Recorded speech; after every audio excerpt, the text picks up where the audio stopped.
and then we'll roll from there. Let's see. Oh, I see it. Yep, slowly but surely. Okay. All That's right. creepy. That's the creepy voice, and we're back. We're live. Quality purposes. Yeah, it's Monday today, Monday, April 13th. I had to open up the Doesn't little, matter. had to open up the dialogue here. It's Monday, Andy. Yeah. And, and I'm really excited to be back again for another quarantine happy hour. We've got some repeaters, we got some new people. We might have another guest join us sometime through the call. But we kind of give people a chance to tell us what they're working on, what they're thinking about, and just kind of connect with each other and maybe tell some jokes or something. I know Andy always has a good penny whistle song to play for everyone. I don't today, Not unfortunately. today. Oh, that's Boo! okay. We gotta get it. I might have to get the. Come on, Andy. I lost the penny whistle in a forest, What? a forest in a redwood forest, actually. Oh, this is a good story. Yeah, Wow. and I was playing it to the trees, and then it must have fell out of my pocket because, and it's not that good of a story. It was just It's gone forever. it's gone forever. But I was the hopeful. trees now get to appreciate it. So But it was such a good tool for writing catchy jazz tunes. I know. Well, I'll get another one. Okay. Don't you worry Get a about penny. that. See if you can get a penny whistle endorsement from Fender. There you Sweet. go. Well, first things first, I want everybody who is just listening later to know who is here on the stream. So let's let's go around and let everybody introduce themselves. So let people know who you are, what you're up to, where you are, what you play, and if you've got some music you want to plug, a release of yours, then feel free to also do that. But let's start with Dan Pugach tonight. Okay, I'm Dan Pugach, and I'm a drummer. That's it. That's long. No, I play drums and compose a little bit and arrange, and right now I'm doing nothing.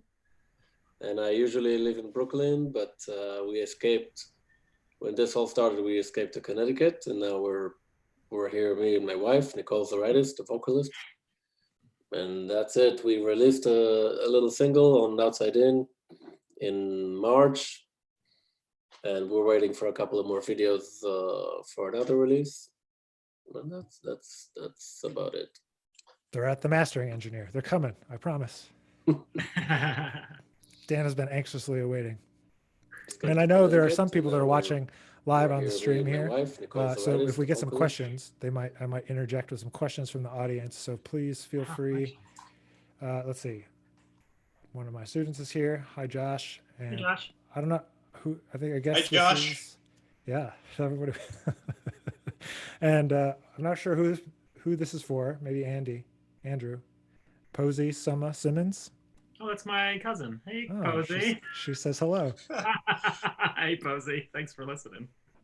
So we are live and we do have the stream going, so I can't see the questions if they come in. So feel free to drop something in if you want to ask any of these gentlemen a question or just start a suggestion. Okay, so let's let everybody else continue to introduce themselves. We only got through one. We're doing great tonight. Doing very well. Really good. So the next two people need to differentiate how you'd like to be called for the rest of the interview because you have the same name. So Andy Bianco, why don't you go first?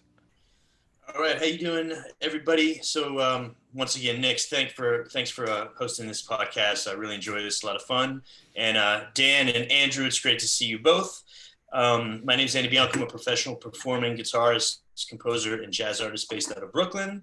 I live here in Windsor Terrace in Brooklyn, New York, and I'm promoting my record NYC Stories, which is on Outside in Music on the Next Level imprint.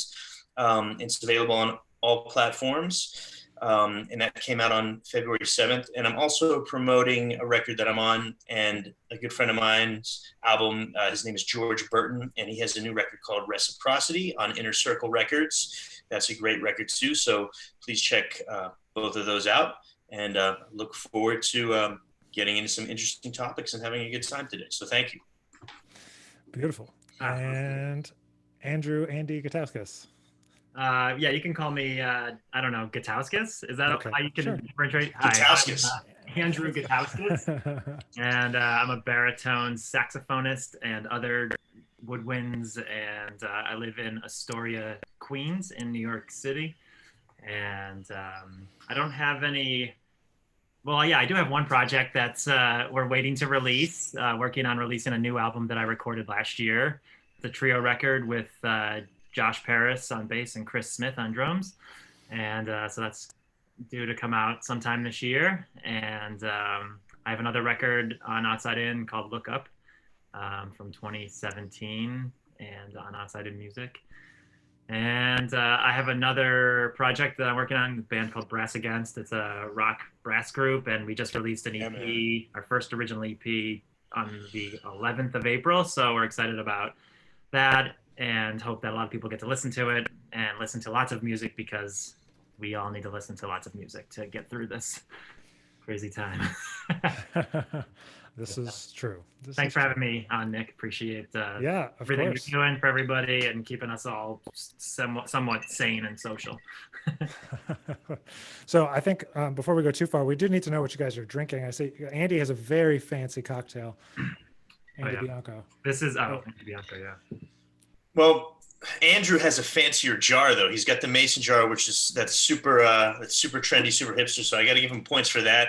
This is an Amaro, like a Campari. It's actually from Venice. It's called Pilla. Let me grab the bottle because it's pretty cool. Oh, okay.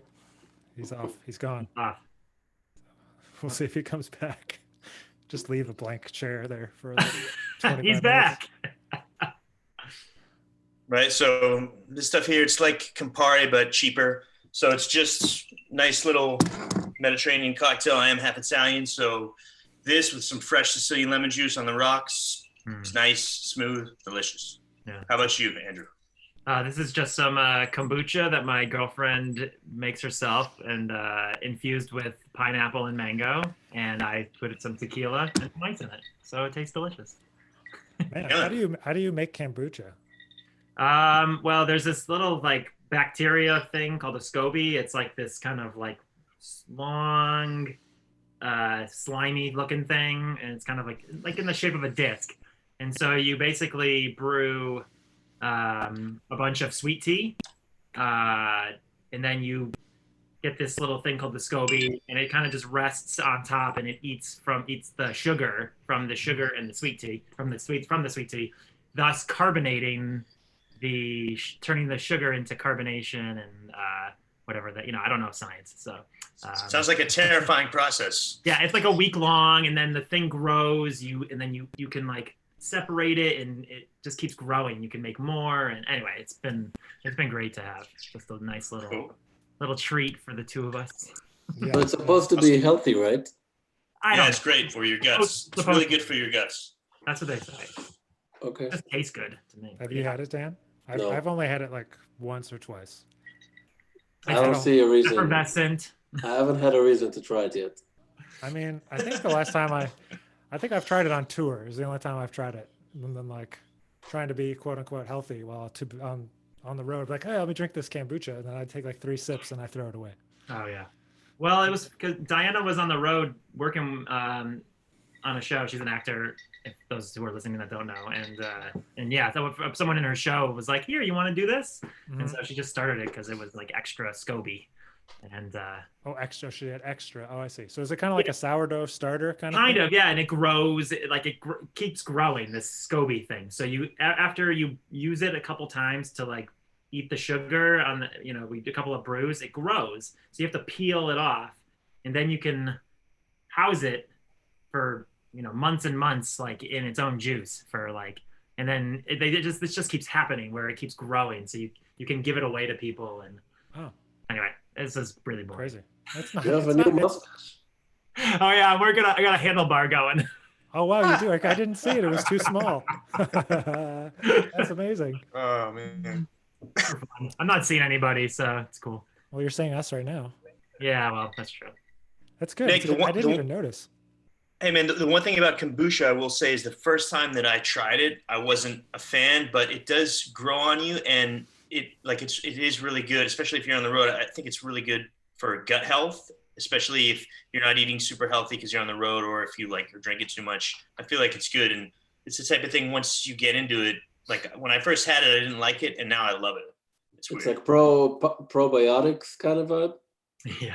Yeah, it's active. It's Actually, live cultures, so For you, it's actually live organisms, and it's it's heavily fermented, and it's cool. That's true. I don't know about mixing it with tequila though, so I don't know about, Defeats the that. purpose, I don't know right? about what's yeah, totally cancels it all out. Exactly. Yeah. Well, it's quarantine. It's a quarantining. So, Is it quarantine? Yeah, there we go. Yeah. So I don't know about you guys, if you're keeping track, I don't know. But for me, today was like officially like a 1 month mark. The 13th of March, I got back from a tour and kind of just have been in quarantine. Well, just kind of being by myself since then. Yeah. But I'm just curious how you guys are holding up. I know I talked to Dan a week ago, or I don't know when that was, 2 weeks ago. Was that a week ago? No. Exactly. I don't know. When was Been that? more than I think I had 2 this weeks ago. big beard that I was trying to. Oh, I You did forgot have a about beard that. then. Right? There was like a huge beard, and then I got ready to get it ready. You got your quarantine beard. Yeah, I Quarantine do. beard game? Yeah, I started it pre the whole thing because Right. I was Nice. working. So you got a head start. Awesome. Yeah. But then I got tired of it. I couldn't eat. It gets stuck in the. Yeah. Yeah. I mean, everything is fine, but the ones here, like the little fish that. Oh, what's yeah. the fish called? So, I had to move them aside. It was just disgusting. Yeah. Yeah. So anyway, I love where this is going. Well, this Nick, is great. my last gig was a month ago today with Dan in his With non. Dan. Yeah. That was literally my last gig. Really? The 55 yeah, bar? Yeah. 55 bar. Yeah. That was That was the 13th. And I was worried. I didn't want to go. I mean, I wanted to play music, but I was a little worried about just being out. That was in March. Yeah, dog. Yeah. Yep, And so shortly after that's when New York kind of went on lockdown, yeah, right? March 13th. Shortly after that. Yeah, a couple of days later. So that was while this stuff was like almost getting canceled. Right. And Pre-cancel. somehow 55 hour was still open. Yeah, it was before they closed everything down. Yeah, Smalls was already closed and everything else was closed. And I was still playing Jewish weddings up until like the 19th. Wow. They're intense. Yeah. Yeah. So I'm just, I just wanted to check in and see so I know that I had like a lot of things canceled, a lot of places, and just, I know you, Andy, weren't you supposed to be in Europe like this whole time? Yeah. Yeah. I was supposed to leave the 21st of March, and then, I would have been there until the 26th of April. So it was, about almost 6 weeks got canceled. Wow. That was a bummer. Yeah. And I have a bunch of dates in July and May, and they're all pretty much getting canceled, which is kind of even July is getting canceled for you. Yeah, well, it's like festivals. Like just like festivals and stuff. They're all being canceled ahead of time, preemptively, and I mean, it's months and months and months of work that are just disappearing. I mean, for everybody, it's not just me, but I just saw an article today that was saying that like live concerts will probably be one of the last things to come back, potentially not until next year, like in the fall of 2021. Yeah. But that's just, that's worst case scenario. But I imagine it'll be pretty hard for people to go back out. It's going to be, people be scared to be in groups and things like that. But anyway, to answer your question, I was supposed to be in Europe right now. So, I mean, we talked a little bit before in previous weeks with the other two guys, but about so what have you been working on since this last month? You've been kind of by yourself. I've seen you making bread on Instagram, but otherwise, made some bread. been working on. Yeah, I mean, artistically, it's been interesting. I don't know. It just feels like, I don't know. We're all kind of attached to our phones and to social media. So it was interesting to just see like the influx of content, of even more content than usual. Like just like everyone was like, oh crap, I gotta like I really got to put my shit out. So then it was just like seeing lots of things on the phone. Then I go through this anxiety because it's like, oh, I need to be working because I have all this time. So that was like a little stressful to like just be like to have all the time and not know what to do with it. But anyway, to get to your point, what I've been working on. Or if it's just like hanging out with my girlfriend. Yeah. Self-care. Like, my girlfriend and I spent, we realized at the beginning of March, we spent 36 hours together in the year 2020. That's like across almost 3 months or 2.5 months or 2 months. But so like the silver lining is definitely like that we get to hang out and like be together. So that's been nice. Self-care, yeah. Baking a lot of bread, baking things. Like I make homemade crackers. I'm playing a lot of piano, like Bach, well-tempered clavier, just like working through that. And just a little bit of saxophone. It's been weird. It's been a mix of reading, eating, sleeping, and playing some music sometimes. Yeah, it's been weird. Definitely weird. But it's cool. Yeah, I wrote a song. I have a song in the works for like the things that I do all day, which is basically eat, sleep, and eating and sleeping and reading. Eating, sleeping, reading, eating, sleeping, and reading. And drinking. Yeah, it's a three. It's like a nice waltz. Oh, yeah. Yeah, I'll when it's written, I'll play it. I'll send it to you. Okay, please do. I can't wait. Is it playable on Penny Whistle? Definitely, yeah. It's definitely diatonic. Will it be available on platforms near you? It'll be on all the platforms. All the platforms. except for the subway platforms, because you can't go there. Exactly. Question from Andrew Ziemba, who's Chris Ziemba's dad, if you know Chris Ziemba. Oh, yeah. Hey, Chris. And Diana is confirming eating, sleeping, and reading. Where do you read this off of? Can we see that? Yeah, you can see it. It's on Facebook, on Outside in Music Facebook channel. People are writing some questions. And so this is actually a pretty poignant question. Has anybody tried filing for unemployment as an independent contractor / self-employed? Yes. I haven't tried to do it yet. Have you guys tried? Have you had success? Yes. Did it work? Yes. Did you get money? Did you get money? I did. Last week, yeah. Oh, nice. Did Andy, Bianco, or Dan, did you two guys try to do it? You want to go first, Dan, or I think we filed, but we're supposed to get a letter that will probably say no, and then we're supposed to submit all the 1099s because we're, we only had the system shows whatever W-2s you've had, and those were really not a lot, just random gigs here and there. So I think and because we're not in Brooklyn, we can't check our mail. Oh, yeah. So we're kind of, I don't have an answer yet. Yeah. But I haven't been able to get through with regards to that yet. I'm waiting for it to sort of even out. I mean, they increased their servers by something like 1,600% in their personnel. So I think it's going to even out. And the other thing is just in general, from the time that you become unemployed, you can get unemployment to that point. But one thing that I have been focusing on, and I'd like to share some of this at some point in the discussion, is just grant opportunities, which there are many.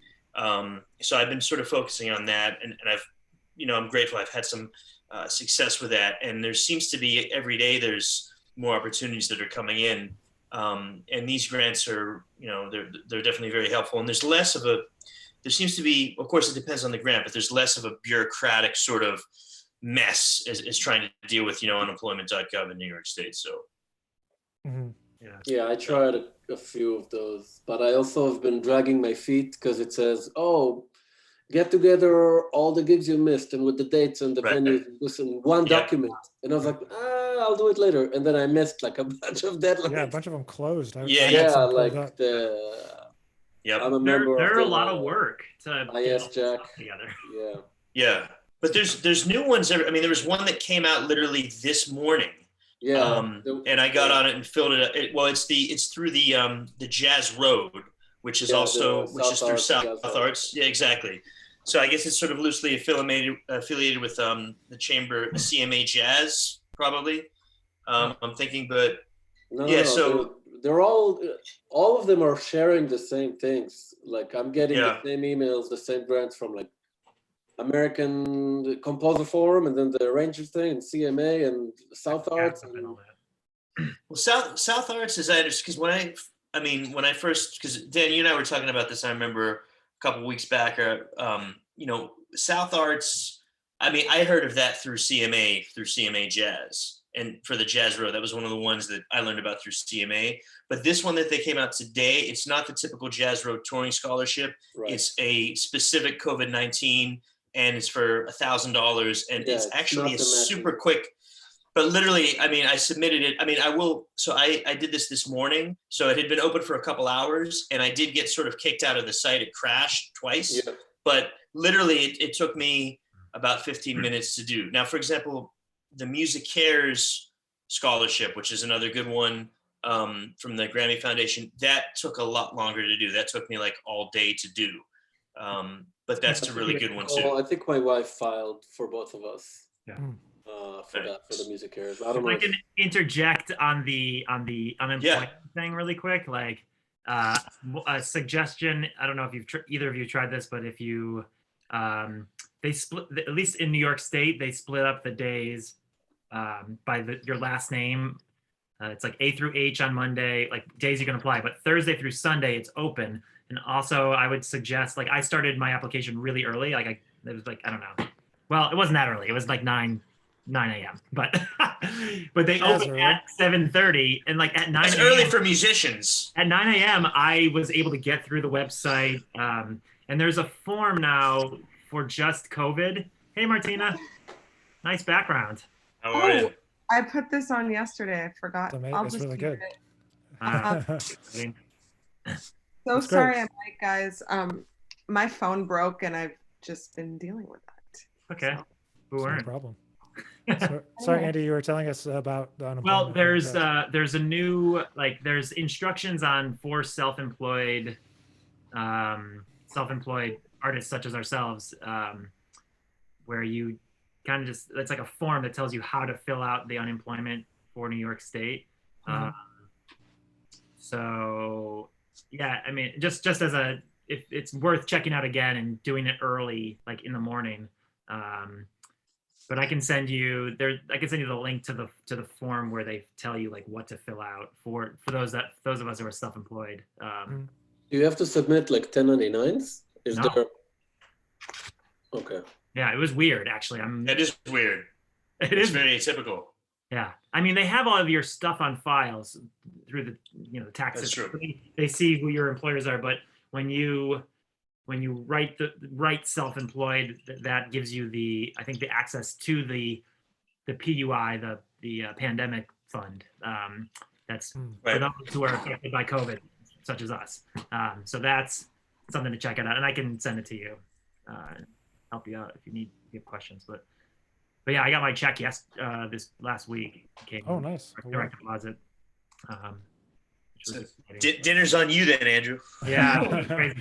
Also the Music Cares, the Grammy thing. That's that's a good one. That's a great one. So I've told everybody that to check that out for sure. They've been the most responsive, the only one that's responded, and they've funding. So that's good. Great. Yeah. Martina, were you gonna say you applied for that one too? Yeah, I mean, I haven't gotten the check yet, but I got the confirmation. Good. Received it, so that's good. I love your background. I know, it's so colorful.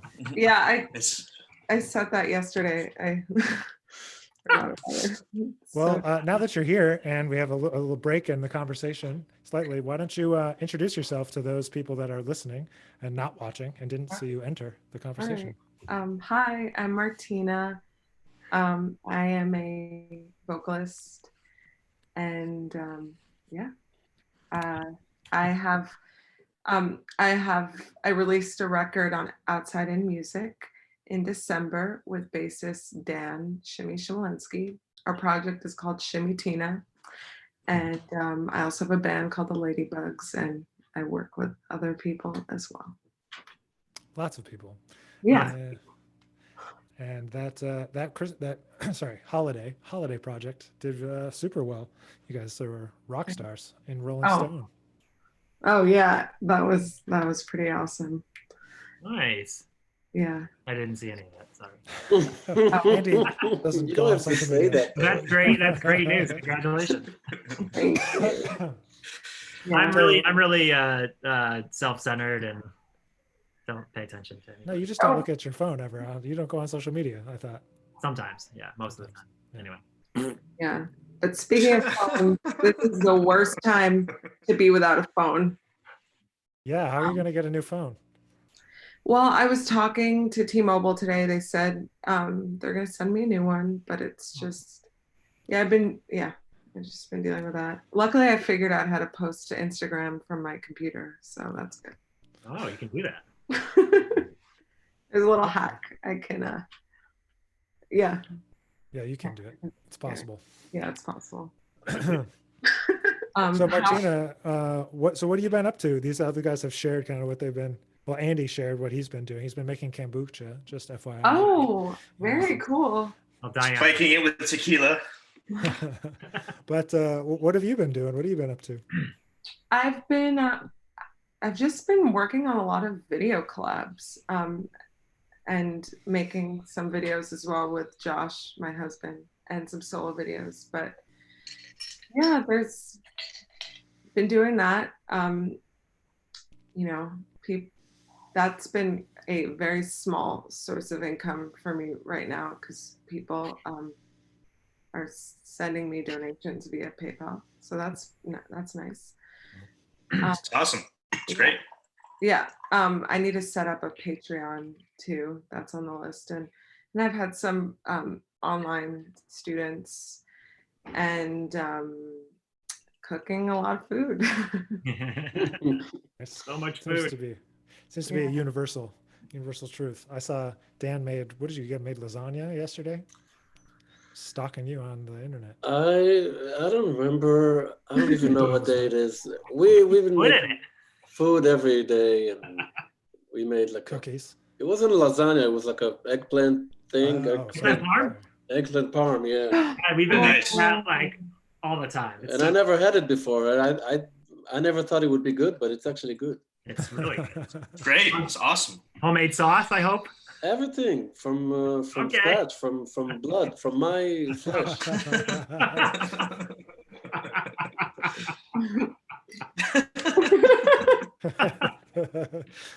Not sure where to go from there. Oh, I miss you. We gotta use, all the resources we have. Yeah.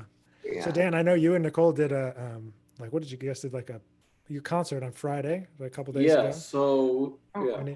How did that go? It actually went really well. I figured out how to put her and her keyboard with the vocals in front of the computer, the iMac, and she's running through a interface. I have an audio interface, and she's using like a reverb pedal with a switch button. So when she sings, she has a reverb. When she talks, she turns it off. Oh, nice. And I don't have to get reverb from the computer. So it goes, she controls it. And then I was in another room with my drums set up and all the mics coming in, and I set up my iPhone camera. I have a new phone, so like I was like, yeah, I want to try the new camera, so it's streaming.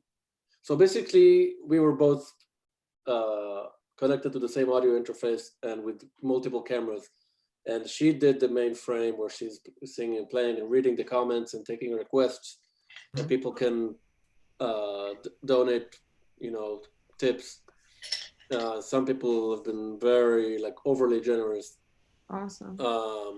And then you can see me in like a square. She can size me, resize, and it was really nice. It's still out there somewhere, like on a whatever. And we did it through Ecamm Live, which costs like $25 a month for like the pro, all the shenanigans. Plus that goes into Restream, which we're also paying like $20, whatever, because she wanted to be able to stream that to her YouTube, to her Facebook profile, and her page. And her page is only allowed when you pay the full pro, whatever. Right. And you can embed, there's like a widget that you can embed that into her website. So people, if a lot of old people don't know how to work Facebook, like, I don't want to create an account, I just want to see the show. And so they go to her website and they click and it plays.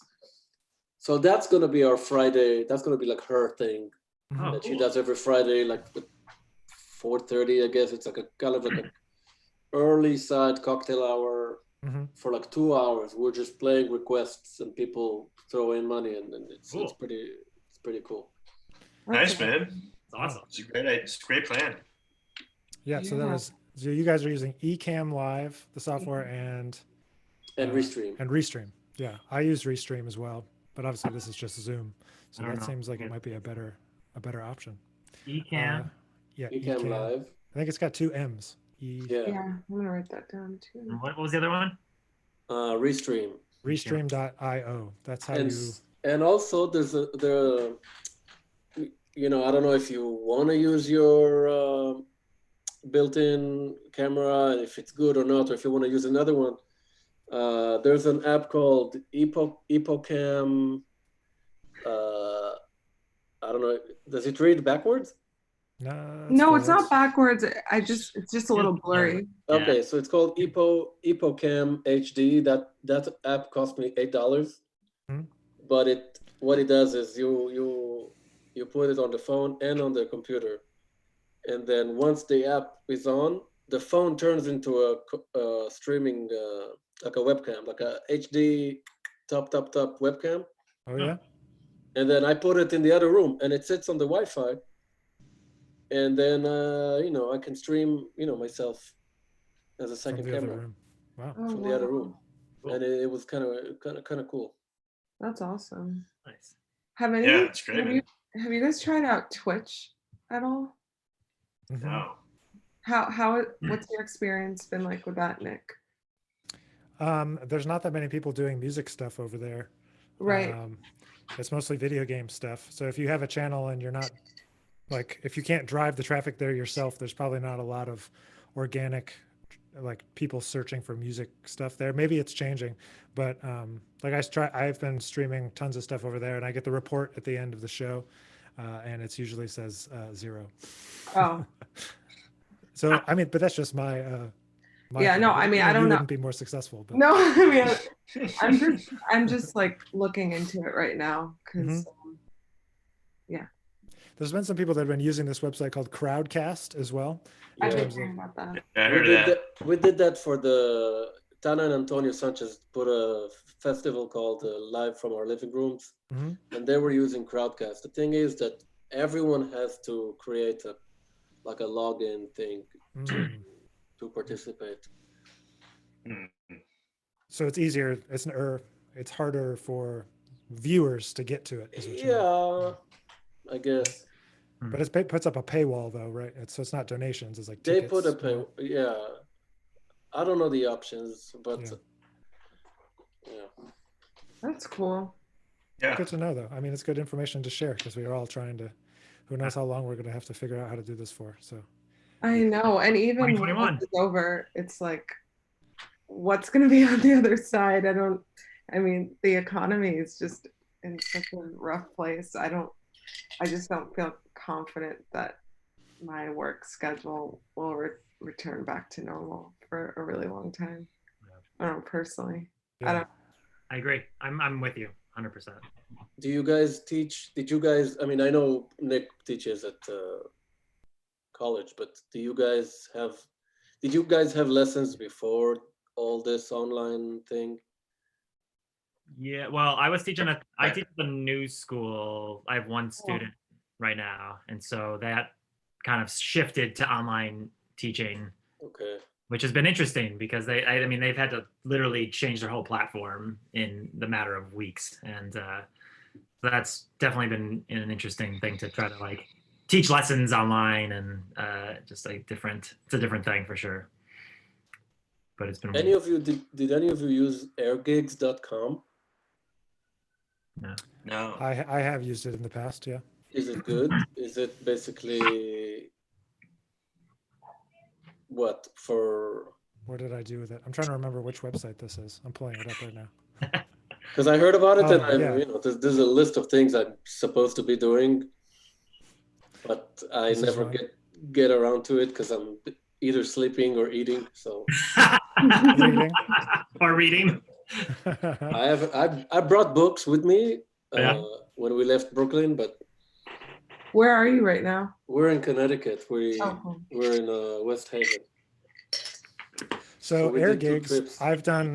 it's like just like remote hiring of musicians. So basically somebody was like, hey, can you lay down like, I need some low trombone notes on this song. And I did it and it was fine. And they paid me like whatever, $100, $200. Okay. It's just like a list of remote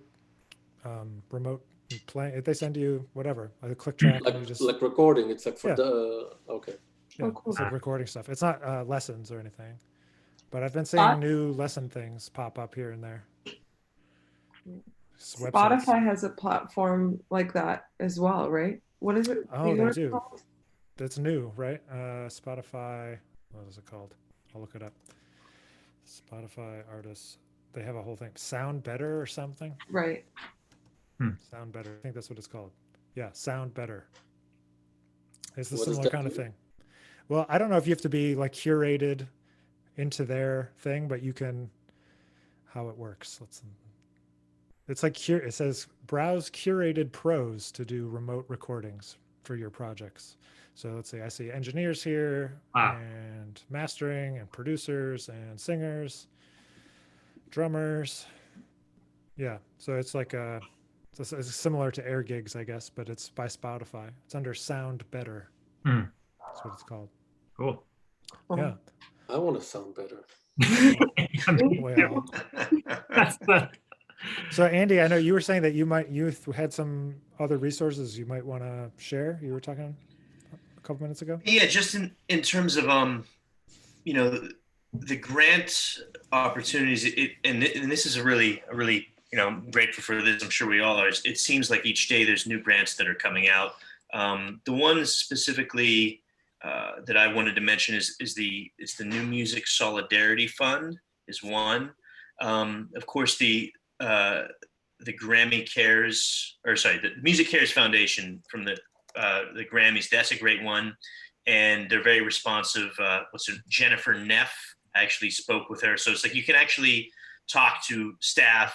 I talked to some people in their New York office, so they're great. And then the one that just opened today is the one that is through South Arts. It's a part of the Jazz Road touring scholarship, and it's a brand new one, and it literally opened this morning. So that's, and again, like that took me, I got in on it maybe 2 hours after it opened, and the site did crash on me a little bit, but then I was able to get it, and it's super easy to fill out. Like I uploaded, they essentially wanted you to tell, what were the gigs you lost, where were they, and then just some documentation about those gigs. So I sent them some emails, I sent them some flyers of my band, stuff like that. It's very easy to do. The Music Cares, the Grammy one, that took me all day. I probably submitted about 70 documents, but I did end up getting the grant, which is good. I'm grateful for that. So, I would just say keep your eyes open for that. There's all kinds of stuff, Hey, what's up, man? Yeah. Well, we got a Zoom bombing here from Phillippe Lemm. Zoom bomb. Zoom bomb. You guys heard about that? The people are hacking into people's Zoom calls. That's a problem, yeah, for sure. Yeah, Phillippe, what's the Zoom code? What's the Zoom code? No, wait a minute. I'm unmuting you. We want to hear from you. Oh, you're not connected or something. Hey, Andy, what was you guys hear me? Yeah. I hear you. All right. What's that, Gutauskas? What was the jazz one you were just talking about that just opened? Yeah. So it's through the Jazz Road, right? Okay. So yeah, here I'll get you the link. Sorry. Yeah, no worries. I can look it up. It's through South Arts is the name of the organization. South Arts. Okay, great. Right. Yeah, it's called the Jazz Road Quick Assist Fund, and it offers grants of up to $1,000 to offset significant lost gig revenue, and it's specifically for COVID. And literally, it just came out today. Yeah. Cool. Yeah, I applied for it in the morning, but you need to gather evidence for how much money you lost. That's the first grant that I saw that you have to do that. Yeah. Right, but the evidence that you have to gather, it's not very rigorous. Like emails, right? If you have a flyer, like I sent them a flyer of a gig that I had, I sent them the note from the mayor that said all gigs in New York City are canceled. I mean, that's evidence. That's all sorts of evidence. So if you're booked, like I sent them a screenshot of the Bar Next Door website, and it has all of the gigs crossed out. That's evidence. That's all you got to do. Literally, it took me like 20 minutes. Oh, let me just say this because I just noticed this. Due to, hold on, I just saw this. Due to the demand for this scholarship, they're closing. Due to high demand, they're closing the application process at 11:59 p.m. tonight. Oh, okay. Yeah. All right then. So you want to apply obviously before midnight. Get off the chat. Go right now. Gutauskas, put down the kombucha now. Put down your quarantini now. Nice. No, what I meant is that you have to prove with the evidence that you lost over $1,000. So not just that the gig is canceled, but that those gigs were worth more than a certain amount. I kind of read over that part in the beginning. But...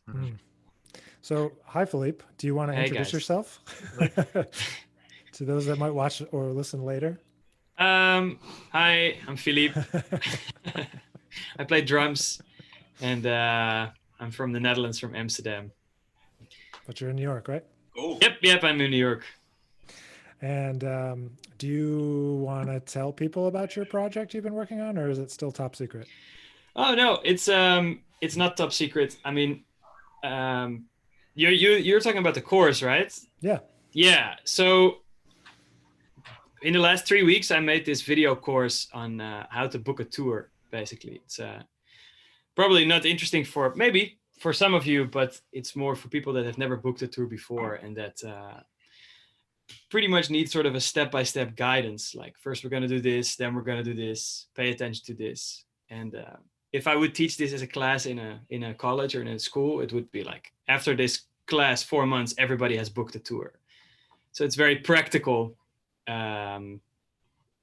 It's basically 10 short parts that come with a set of assignments and worksheets and templates for pretty much every step along the way. Because I've been doing this for a long time and I get questions about this every now and then. So when all the gigs got canceled, I was like, maybe let's form that into a video now. And so we'll see. It's like now to find out what platform I will use to release it on. Right. I was gonna say, is it going to be on your website, or you haven't decided yet? We don't know yet. No. Not yet. Okay, so you have to watch out for that. Yes. So Phillippe also has a great trio, and you guys just put out a video. What was that video you just put out? Oh, there was a Bulgarian song called Kalino Le, Malino Le. It's a traditional Bulgarian song in 5. And Angelo, the piano player from the trio, Angelo Di Loreto, he arranged it. And he sent it, and I played some drums over it. And then Jeff plays the bass. And you know what everybody's doing these days with the Instagram collaboration videos. So we did that, Nice. Yeah. I'm glad you could jump on the chat. Are you guys all in New York here? Yeah, right? No, you're in Texas. I'm in Texas. Everybody else is in New York. Dan is in It's like, where's that? Where you're Dan? Connecticut. All right. Martina, Connecticut is basically New York, right? Yeah. Right, yes. Martina's in outer space.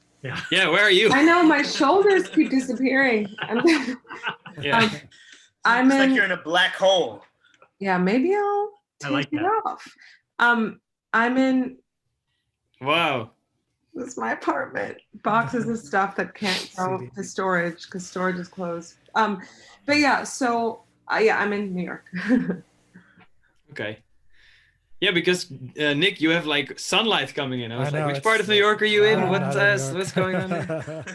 The best part. Not right now. Yeah, it's the like best right part. in my eyes too. It's in the south. Yeah, exactly. It's in the south. Yep. Yeah. In RC. Mercy. Andy, I like your green walls. It's nice. Thank you. Thank you, Martina. I agree. So, one thing that I like to ask people just to kind of share is, have you guys found any new books or podcasts or shows or anything that you've been checking out that you might be able to recommend to people who are looking for recommendations of something to inspire them or entertain or waste time? What was the next question? The next question is, see you later. Okay. I just want to know how to pace myself. How to pay.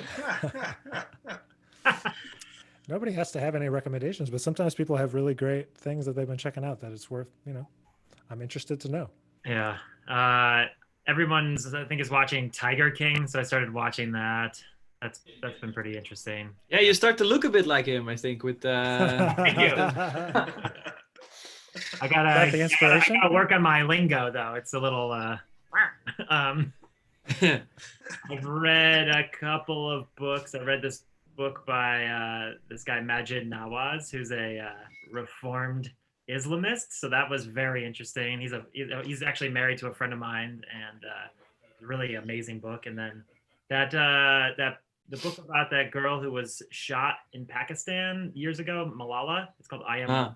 Oh, yeah. So I finally read that, and that was super inspiring. It's really interesting. I think I saw it somewhere. I think Nicole has it and never read it. It's great. At least it's on the table. It's amazing, and it's actually really insightful in like how like life is in Pakistan, and like how this this problem is, like, they're not letting women go to school, or they're trying to let girls like basically just not, they like bombing schools and stuff. It's just a really crazy story, and this is like 10 years ago, so it's like it's not like ancient times. This is happening now, which is just mind-blowing to think about. That education is being prohibited for a lot of the culture, a lot of the country. Anyway, so that's been awesome, and those are books I highly recommend. The one by Majid Nawaz is called Radical, and so worth checking out. Gutauskas, is Majid? Is he also like a YouTuber, like a YouTube podcast star? Because I feel like I've heard that name before. I'm not sure where. He's on Twitter, and he has his own show. He's based in London, so he does a lot of stuff in the UK, and so he's pretty. Is he a part of like what they call like the intellectual dark web sort of vibe, or? I don't know. I don't know about dark web. He's definitely an intellectual. He friendly with Sam Harris, the philosopher, and so that's IDW. That's what they intellectual dark web, like Joe Rogan, Sam Harris, those guys. It sounds like he's a part of that scene. That's cool, man. That's interesting. Check it out. Interesting guy. That's my like, I've been reading. So fancy. Usually, mostly it's like playing Mario Kart with my girlfriend, and awesome. Yeah, totally fair. Dad, I got the box. Thank you. Oh yeah, I saw your dad's. Oh, nice. What does your dad send you? He's been sending me grapefruits and oranges from his backyard. He lives in Arizona, and nice. So he's been sending that, and then like lots of. He sent me a juicer because he had 2 juicers, so he sent me a juicer, and then lots of provisions for like if grocery stores shut down, so like canned tuna, and and like bags of like pre-packaged soups and things, like dehydrated soups, which I'm very ramen. If shit hits the fan, then I will be well stocked. But so funny. I'm being hopeful that things will be okay. Well, I hope so too. Yeah. Those are great recommendations. Thank you, Andrew. You're welcome. So basically, he's saying have your family send you supplies. Yeah. Right? I'm lucky enough to live like 20 blocks from my mom, and she dropped off a nice dinner for me a few days ago. So nice. That's nice. Yeah, some shrimp and tomato sauce and some rice. Wow. So, but no oranges from Manhattan. So, No. No grapefruits. Yeah. What was that movie we watched? Hang on. What was that movie? He's got another recommendation. Nick, tell us something about you. You're just being a host here. Come on. I'm just the host. Yeah, I gotta tell you something about me. Yeah, what are you watching? What are have you you been doing? I reading? mean, you're just chilling in Texas or what? Just I've been teaching. I've been teaching a lot of teaching. Nice. A lot of teaching. Give us some And students. I need some drum students. And Dan too. I don't have any students. you don't have any Can't students? do anything here, man. Just, Just like the grooves on Instagram. Isn't that how you get students? Like as a drummer, you No. just post like chopsy things, and then I like, all the have no students come? chopsy things. And the thing is, I don't think that really you get no students from that. No students. I don't know. I've actually never gotten a student through Instagram. I don't know if you guys have, but I Oh, have, yeah. for sure. I have. I don't think I mean, if you're really going for that, right? Like guys like Chet, you know, their like whole Instagram thing is about like you can learn this shit, you know, or Horace or whatever, like guys that are. I don't know. You need to do that really consistent, I guess. Right. Yeah. You have to build it I really up that want it's going to that. be like an educational channel. I just want a guess. couple students now for these couple months. Just for- Yeah, I don't need them for a long time. So if Just- there's any drummers that are looking for a temporary teacher, Temporary, yeah. yeah, it's a very temporary. Teacher and pay a lot of money. pay a lot of money. He's going to teach you how to book gigs too, though. So Yeah, You can that, do No, that. you there have are to pay separate for that. Separate. Have Pay any of separate you? for the- pay separate for the getting information on how to get gigs that don't exist anymore. Exactly. Yeah. That are Yeah, extinct. Book a tour and then have to cancel everything. That's free. I mean, yeah. yeah, I had to cancel a lot. I had like 20 shows booked in Europe, and it took. I mean, you guys know it takes so long to book these things. I know. Dan, you book shows, you book your own tours. It shit takes so long, and it was just like hundreds of hours of planning and all the shit, and then it's just like. So did they reschedule Oh, or God. just cancel?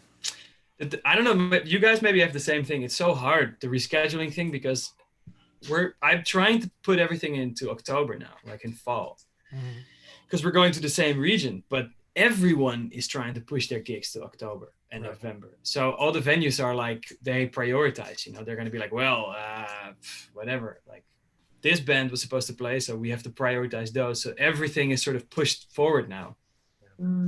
Yeah. And there's no guarantee that things will be normal by then. I think a lot of venues will be gone, actually. Yeah. Seriously. Yeah.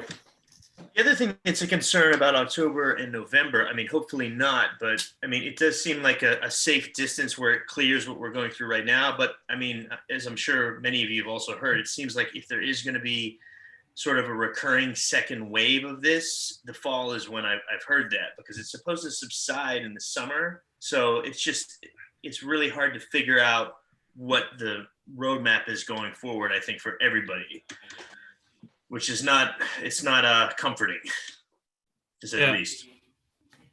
Yeah, I mean, nobody is like, the booking, like planning ahead in general became so hard, you know, like not just for anything, just like, how are you pacing things? When are you releasing stuff? What do you guys think? Are we supposed to release things now when people are at home, or are you guys waiting?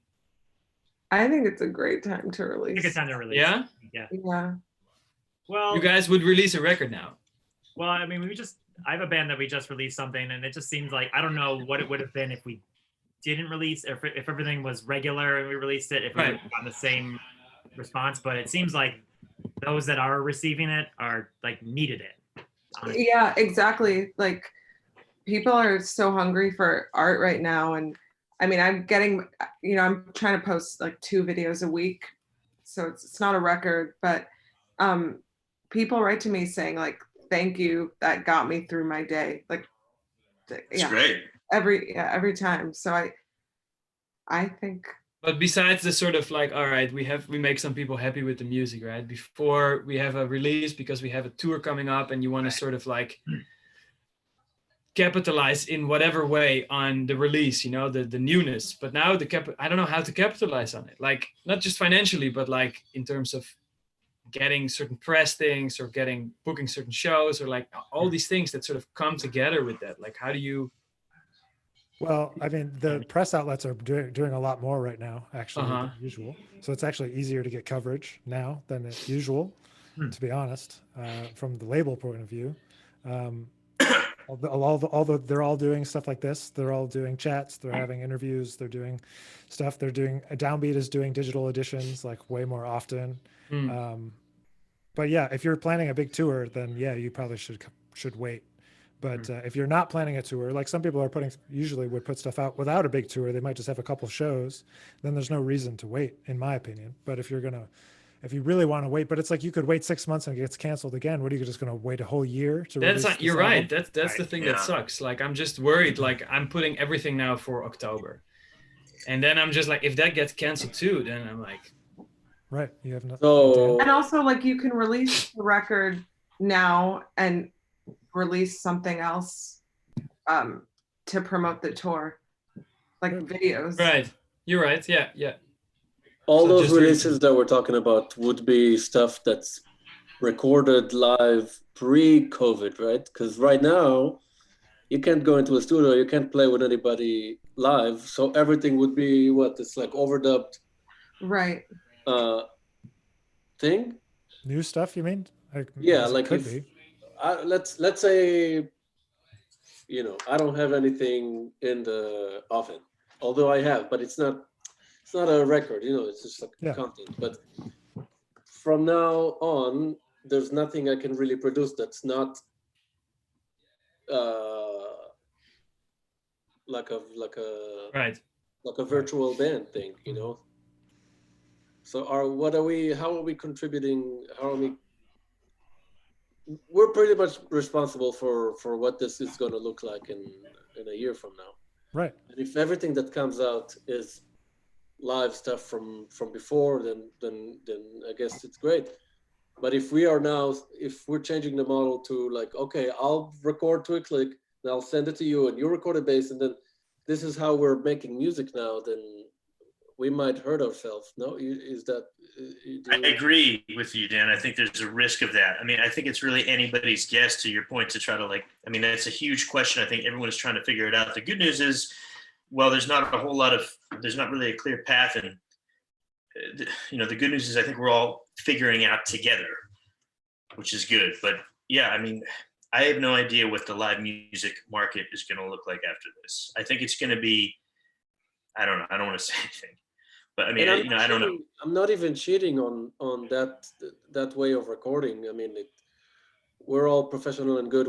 We can make it sound good and stuff, but that's not really live. That's like, Well, something that I'm concerned about, just to your point, and I don't know, maybe this is without cause, but I think if you sort of condition people to be receiving all of their entertainment, all of their creative arts online, they're gonna, many of them, not the hardcore music lovers that know when you go out and see a live band, it's completely different. You can feel the artists in the room, they move the air, the music, you have much more of a direct connection with the music, and you see it in a live experience, going to the clubs, going to the festivals, whatever. But for people that don't know that as much, part of me thinks that there may be a bit of a risk that you're desensitizing or you're conditioning people to realize that, they don't need to go out to hear live music. They can just get it online. I mean, why go out if it's raining, or why go take a subway, or why take a cab? You got to get a babysitter for your kids. If you and your wife want to go out, you can watch these concerts at home. And part of me is concerned about how that's going to affect the live music market going forward, for sure. Well, yeah, I mean, I truly think the whole world will be, so many jobs will disappear because you see how the world can function from everyone's, homes. And I think the only thing is like how, unfortunately, like music has to adapt right now to our current situation. And I don't know. I also think adjusting and like catering to an internet audience is not actually a horrible thing, because it gives you insurance for when another like crisis comes. Like, you have this guaranteed audience and income. And I know it hurts jazz because jazz is about the interaction more than almost any type of music. But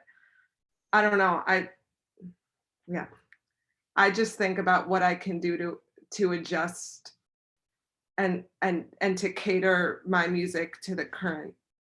That's why I was saying, because I realized I was saying something that might be, So I guess it depends on the genre and the style and the type of content you're putting out, because it seems like if the Ladybugs would put would put a thing together, it wouldn't suffer. Like you guys are, Totally. you know, and so there's no compromise there. It's there, you know. So I congratulate you, and you should do it 100% for something that's, even big bands are not even that suffering because that's very well structured, but the small bands that are relying on like interpretation and the moment and stuff, those might suffer more. No, I absolutely agree, and 100%. But I guess, like, is there a way that you can create something different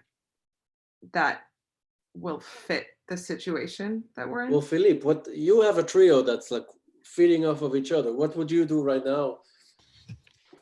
I mean, Scratch. You don't have anything in the exactly. oven. What do you do to produce content that doesn't look like a joke or? Yeah, I don't know. I mean, we do. I mean, we have a record that's like in the final stages, so I'm working on that now. Like, but I can't. Like, I'm supposed to finish the mixing. I need one more session, but we can't go back in the studio. So that sort of holds everything down, right? The mixing, then the mastering. I couldn't do a photo shoot, so we can't work on the artwork.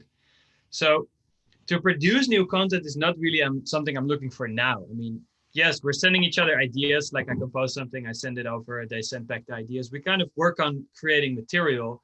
And then once we can get back together, you know, we have a head start, I guess. We have like 5 or 6 new ideas and we'll make tunes out of it.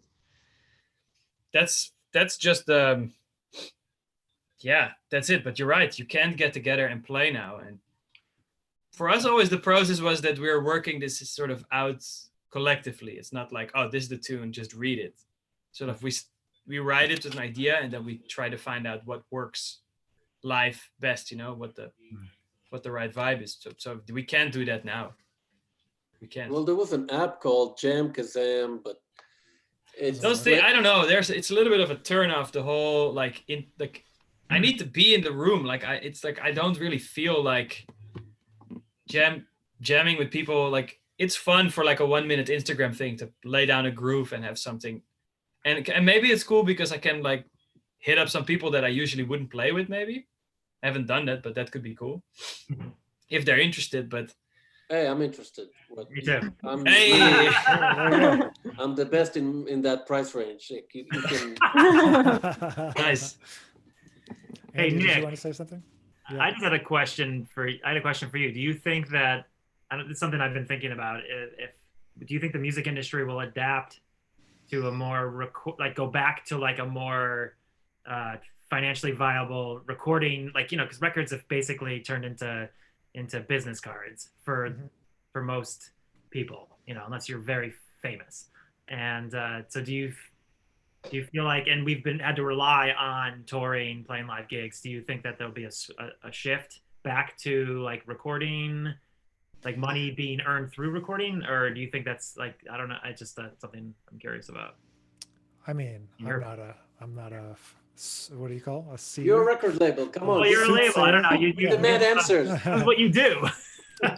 You know, I think that I mean, I kind of agree with Martina in the sense that like we have to create stuff that's of the moment, and which is what we do, right, as jazz artists. And that moment right now might be different than the moment that was a year ago and a year from now, and we kind of have to adapt.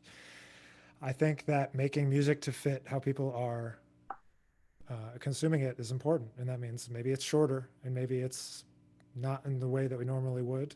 But in terms of going back, I don't know if it's ever going to go back. I think it'll move forward in some other kind of way.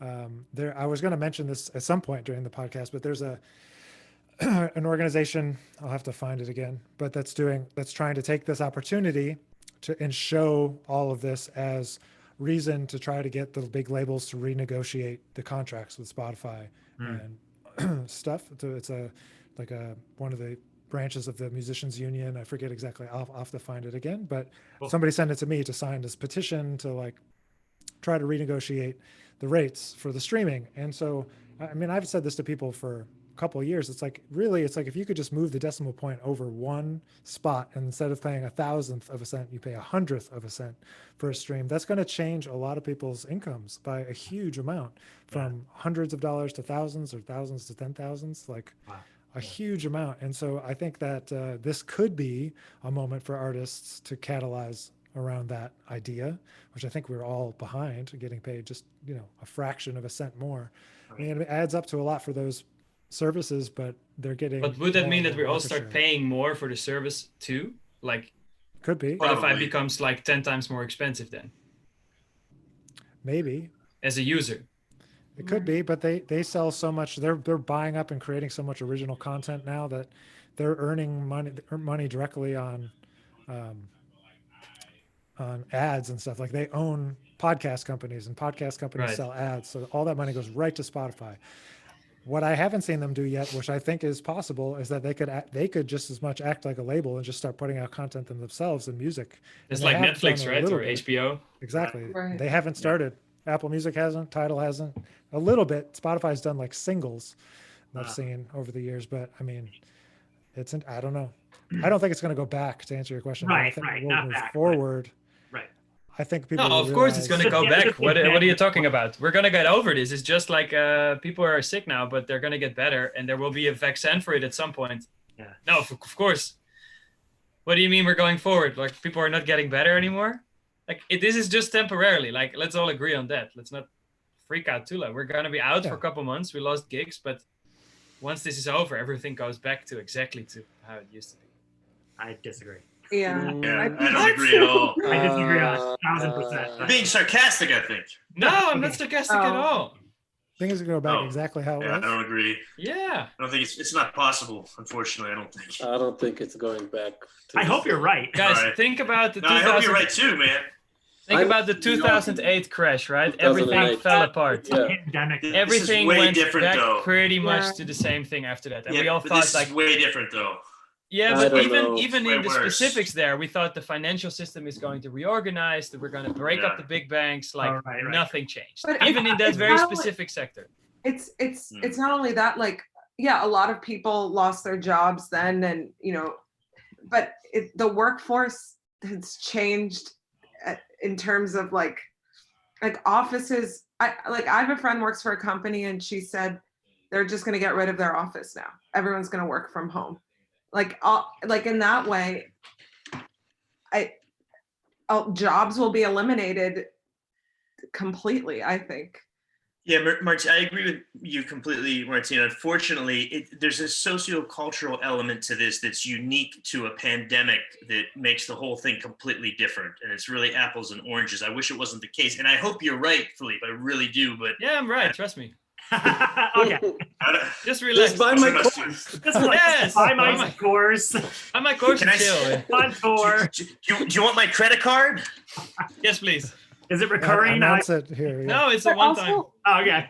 okay, so it's interesting to see now, like, who is thriving, and it's like you can even see it with like the late night shows. Like, now all these late night hosts have to be YouTubers, and they're doing a pretty bad job at it. I mean, I don't know, have you watched any clips of any of the late night shows? I've just seen I like like Trevor Oh, the Noah. one Trevor with Noah, yeah. Tom Hanks.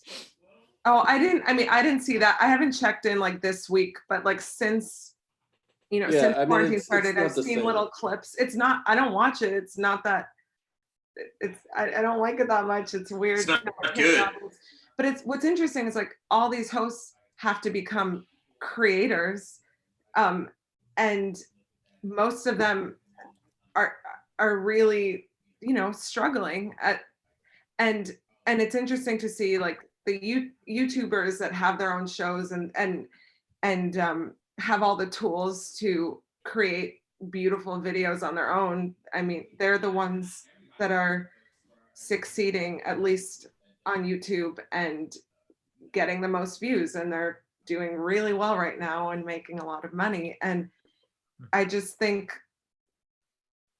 yeah, I mean, I think like with musicians, it's the same thing, like the people who can figure out, and it's unfortunate that we have to put on all these hats at that don't pertain to music, and that we have to learn all these other skills, but those are the people that are thriving, and they're gaining an audience now, and I think for those people it will continue to build. So I feel like it's really, like, I feel like I've been working harder than ever right now, because I think I don't know what's going to happen to my, to gigs in the future, and like this is the only assurance I have. So you're saying that sitting this one out and just waiting for everything to go away and then go back to like start performing again, and is pretty much a gamble. So you're saying we should pretty much like huge gamble, like compete with what's going on online and totally like, figure out a way to. And here's an example. So my husband, he just walked into the other room. His name's Josh. He's a trombone player. He has this band called Lucky Chops, and they're a brass band that's like alt rock pop. I don't know. They're in multi-genre band, but they have a really huge following, like in the millions. And when quarantine started, all of our gigs were canceled, and we were so stressed. And I helped him make a video. I said, like, I'm teaching. I got a few students. I made a video for them saying, every band member did a little clip saying about what they could teach. And within 2 days, they got 1,500 inquiries for students. Wow. And that's because it's amazing. And like, so it's like the online following is capital. It's like, yeah. And I haven't put in the time in my life that he has towards the, an internet presence. And so let me ask you that.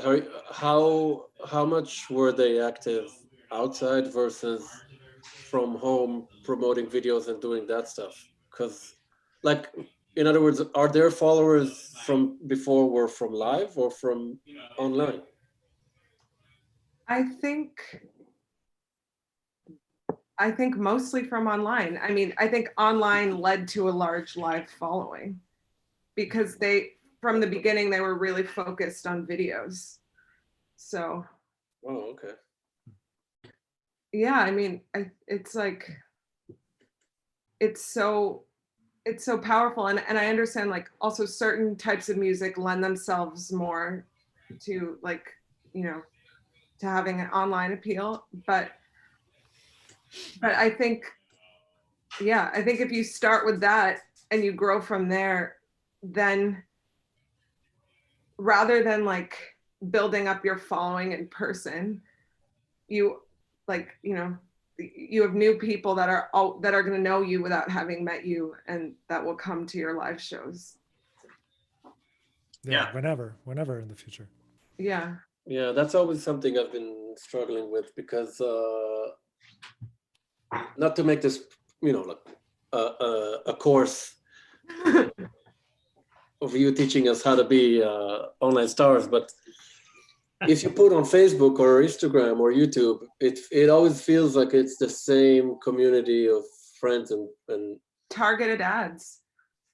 I learned, so that's how, every time I do a video and like, look, I don't have an enormous following, but it's grown a lot over the past couple of years. I target ads like in really specific places. Like, I never do an automatic ad. Like, I get super targeted. I mean, that's how Trump won the election, through Facebook ads, like the most specific ads you could think of. And yeah, so it's. But don't you guys feel that there are people that make YouTube content because for the sake of the content, they make, like Adam Neely makes videos to explain musical concepts or some theory, or but most of us, I think, we make the content because we want to perform live. It's a tool. It's not the final goal. We don't make YouTube videos because we want a lot of likes, or because we all want to perform this stuff live and have people come to our shows. And if you guys say it's changing and it's going more there, we still want to do what we love doing most, which is performing it live, right? So if that becomes the tool becomes the objective, then I think, you know, like we're getting lost. Well, I mean, Good point. I've personally embraced video making as an art form. Like It totally is. I mean, it's totally, it's an art form. Yes. And I think what Adam's doing, that's one, like, that's like an educational channel. And like, that's one thing. And I'm just talking about videos where you don't speak, you know, just a performance where you're not speaking at all. But what kind of, I mean, yeah, it sucks that we have to do all these other things and we can't just focus on playing music and performing live. But they will all come back, guys. Really, we'll all come back. I'm trust. We'll have this conversation in 4 months, and we'll be like, "Wow, look at us. We were like getting depressed over there." It's like 2 years. I'll be like, "You were right." No, man. I'll just say this: I, you know, not to be this nor on either extreme. I've learned a lot just by being here and like working here and having to figure out how to be online better. And setting up all this like streaming stuff, I've never had interest in it, and I still don't really. I do it for Nicole because she has followers. But while doing that, I got better at setting up a good miking situation for the drums, where now I'm like, oh, I can record drums for people and, you know, work in like overdubbing, whatever. So I try to embrace it like that. Yeah, you have to. As a band leader or a, you know, like a creator, I don't know what to do that's not like feeling like it's a temporary or like, you know, like only like a pandemic type of content. You know, like I want to maybe like call Finzer and you and make a video of all of us playing at the same time. I don't know how that would translate a year from now, where stuff is maybe back to normal, if that's going to be still relevant. I mean, I think again, you have to adapt and be more creative. Like that's what everybody's doing right now. But what's the next thing? What could you do that's not that? I mean, you know, like it doesn't have to be that. People can still go outside and make good videos. Like in the 10 minutes that they're outside, they could shoot some stuff that, you know, ends up being a more creative, artistic video than like just this screen, you know, of us all trying to play together. I just, you know, I think it's going to adapt and change, but I think that, I mean, Martina is right. In my experience, like having played and toured with some bands that have done it by making videos and putting them on the internet and now tour around the world. I mean, it's possible to do it. It's just whether or not you put in the time and find something that people want to connect to, because it's not always the thing that we want it to be. That's the disconnect, I think, for most of us. At least I'm speaking for jazz musicians as a whole, I suppose, but the disconnect is that we make like Phillippe was saying, we make the thing that we want to make rather than what people want to see. But when you embrace it, what it is that the audience wants to see, and it happens to line up with what you want to make, that's when people end up being really successful, because they find an interest people have in whatever, and then they are also passionate about making it. And so that's us. I think us finding what that thing is that we can make that people also want to see from us, you know, not that you can't do other stuff, because of course you can, but anyway, that's just my opinion, but I'll leave my opinion out of it. I love your opinion. Man, this was takes so much time and work to produce a high quality video that it's only worth it if you are into it and if you want to do it. You know? Only if you want to. Of course, yeah. I mean, of course, and like, I don't want, like, I also understand. Yeah, no, of course, and I understand. Like, I'm a singer. Like, that's already accessible. Like, maybe more accessible in a mainstream. I mean, I don't know. Like, but I try not to view it as a temporary thing, and to make a video that's beautiful, that will stand on its own, and like embrace the limitations that I have to make something cool. But yeah, yeah, but that's just my. No, I think everybody has to figure out their own path through all of this. But I just want to say I'm just really appreciative of everybody's time tonight. It's gone longer than usual, and I'm really happy because it was like probably one of the most real conversations that we've had, kind of really, centered around the real issues that we're having.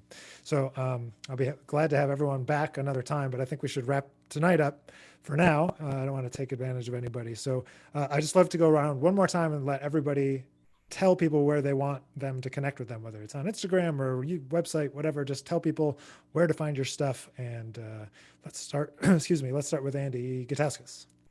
Yeah, I have a website, www.andrewgutauskas.com.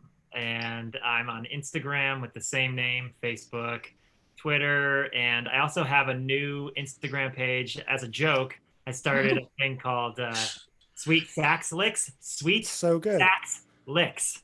And as a joke, I said to my girlfriend, I said, I'll pay you a sweet sax lick for $1. And then she paid me $1. And so I put that up on Instagram. How many are we up to now? I have 49 videos. That means $49 have been given to me. Actually, more than that. And just really quickly to talk about like the content thing. It's like that has been an interesting lesson in a couple of weeks of doing that. Like, went from 0 to however many couple hundred followers, maybe a little less than that, but just from constantly putting shit out and they're silly, but it's it's fun. So anyway, you can find me there. And Sweet Sax Licks. Send me $1 or more, and I'll play a sax lick and put it on Instagram. You should have done like $50 jazz licks. I mean, $1 jazz lick is this not adding up? $50 jazz lick, come on. I mean, $1 seems manageable, but then if 1,000 people do it, then I have a lot of work to do. So That's true. That's true. You'll find all of your ideas. You'll have yeah. I've already gone through them all. 49 of them. 49. Exactly. All right, Andy Bianco, you want to tell people where to connect? Yeah, so once again, Nick, thanks for hosting this, and Dan, Andrew, it was great seeing you guys as well, and Martina and Phillippe, great meeting you. Wish you all the best. Hope to connect with you hopefully in the real world sometime soon. You can find me on Instagram at Bianco Andy, and also on Facebook at Andy Bianco and Andy Bianco Music. So come check it out, and I wish you all the best. Thanks again. And Dan Pugach.